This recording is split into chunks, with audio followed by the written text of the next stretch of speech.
Four little girls stood in the doorway of the community pool's changing room, staring at the anchor-shaped tattoo on their father's forearm, and the youngest one, barely 6 years old, said the sentence that stopped his entire world cold: "Our mom has a tattoo just like yours." Marcus Delacroix Reyes froze, one arm still halfway through his shirt sleeve, because in that single sentence was a question he had spent 9 years running from. Before we go further, if you believe in kindness and second chances, take a moment to like this video, drop a comment, share it with someone who needs a little hope today, and subscribe to Kindness Inspire, because this story is about to remind you that some connections refuse to stay buried. Marcus was 38 years old, a single father raising his daughter Odalise alone in a modest 2-bedroom apartment on the edge of town, working long shifts as a delivery route supervisor to keep them afloat. Odalise was 8, sharp-eyed and endlessly curious, the kind of child who noticed things adults tried to hide. That particular Saturday, he had taken her to the community center pool, the same one they visited most weekends, mostly because it was free with his gym membership and because Odalise loved the water more than almost anything else in her small world. He hadn't expected to run into anyone. He certainly hadn't expected 4 little girls, clearly sisters, ranging from about 6 to 11 years old, to crowd around him near the lockers while their own father, presumably, finished getting them ready. The tattoo in question was a small navy anchor with a single rope wrapped around it, inked onto the inside of his left forearm nearly a decade earlier, during a summer that Marcus rarely allowed himself to think about anymore. He'd gotten it with a woman named Seraphine Duvalier, back when they were both 29 and recklessly in love, the kind of love that felt permanent right up until it wasn't. They'd gotten matching tattoos on a whim during a trip to the coast, laughing in a tattoo parlor that smelled like antiseptic and incense, promising each other forever in the careless way young couples do. 6 months later, Seraphine discovered she was pregnant, and 4 months after that, in the middle of an argument neither of them fully remembered the details of anymore, she left. Not just the argument, the entire relationship, the city, seemingly the whole life they'd built together. Marcus never got the chance to raise the child growing inside her. He'd spent years wondering, quietly, agonizingly, what had happened to that unborn baby, whether it was a boy or a girl, whether it had his eyes or her laugh, whether it even knew he existed. He'd tried to find Seraphine for the first 2 years after she left, calling mutual friends, checking old addresses, even hiring a modest background search service he could barely afford at the time. Every lead went cold. Eventually, drowning in the exhaustion of chasing ghosts while also trying to build a stable life for himself, he stopped looking. He met Odalise's mother a few years later, a brief relationship that ended amicably but left him as a single father determined to give his daughter everything he could. He told himself the anchor tattoo was just old ink now, a scar from a chapter he'd closed. Looking at these 4 girls staring up at him with wide, curious eyes, he realized some chapters never actually close. They just wait. The oldest of the 4 girls, a serious-eyed 11-year-old named Isolde, stepped forward and explained, in the matter-of-fact way children deliver devastating information, that their mother had the exact same anchor tattoo on her arm, and that she always told them it was from someone important a long time ago. The second oldest, a 9-year-old named Marigold, added that their mom sometimes got quiet and sad when she looked at it, especially on certain days of the year.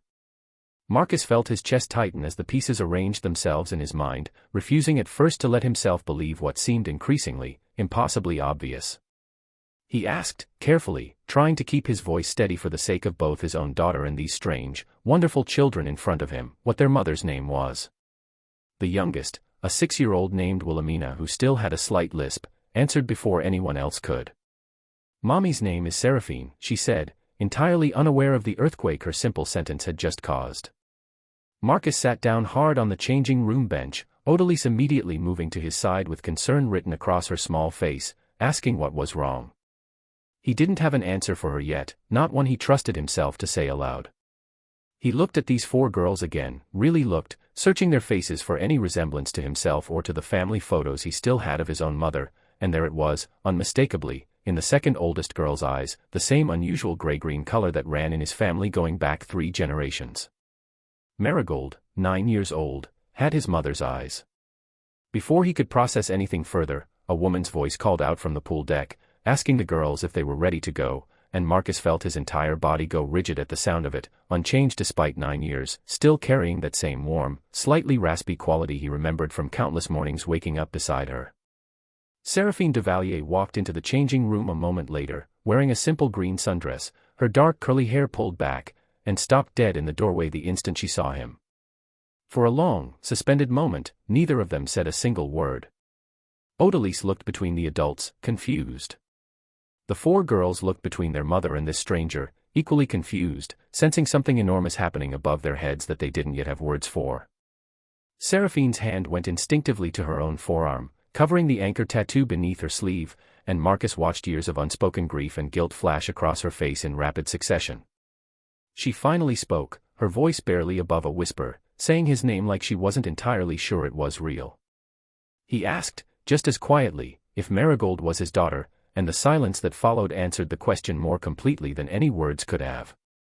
They didn't resolve everything that day, not the years of absence, not the reasons she'd disappeared so thoroughly, not the anger simmering beneath Marcus's shock. But they exchanged numbers with shaking hands, and Seraphine promised, tears finally breaking free down her cheeks, that she would explain everything, that she owed him that much and far more. Marcus drove home that afternoon with Odalise asking 100 questions he couldn't yet answer, his mind replaying 9 years of assumed loss now cracked wide open by 4 little girls and a matching anchor tattoo neither he nor Seraphine had ever quite managed to have removed. Over the following weeks, the truth emerged slowly, painfully, in fragmented conversations over coffee while their children played nearby. Seraphine explained that she'd left not because she stopped loving him but because her own mother had fallen critically ill in another state, and in the chaos and grief of that period, compounded by crushing anxiety about raising a baby amid her mother's declining health, she had convinced herself, wrongly, that disappearing was somehow protecting everyone involved. She'd meant to reach out once things stabilized. Then months became years, and shame about the silence grew heavier than the courage required to break it. She'd gone on to have 3 more daughters with a partner who eventually left when Marigold was 4, leaving her to raise all 4 girls largely on her own, much the way Marcus had been raising Odalise. If this story is touching your heart right now, please take a moment to like this video and leave a comment sharing your thoughts. It truly means the world and helps this story reach others who need to see it. Marcus struggled, understandably, with anger at the years stolen from him, the birthdays and first steps and childhood milestones he'd never know about for a daughter who was already 9 years old and calling someone else's absence normal. He sought counseling, something he'd never prioritized before, working through the complicated tangle of grief, resentment, and cautious hope that came with suddenly discovering fatherhood he'd never gotten to choose or refuse. Slowly, carefully, he began building a relationship with Marigold, taking things at whatever pace she needed, letting her set the boundaries of how much "dad" she was ready for.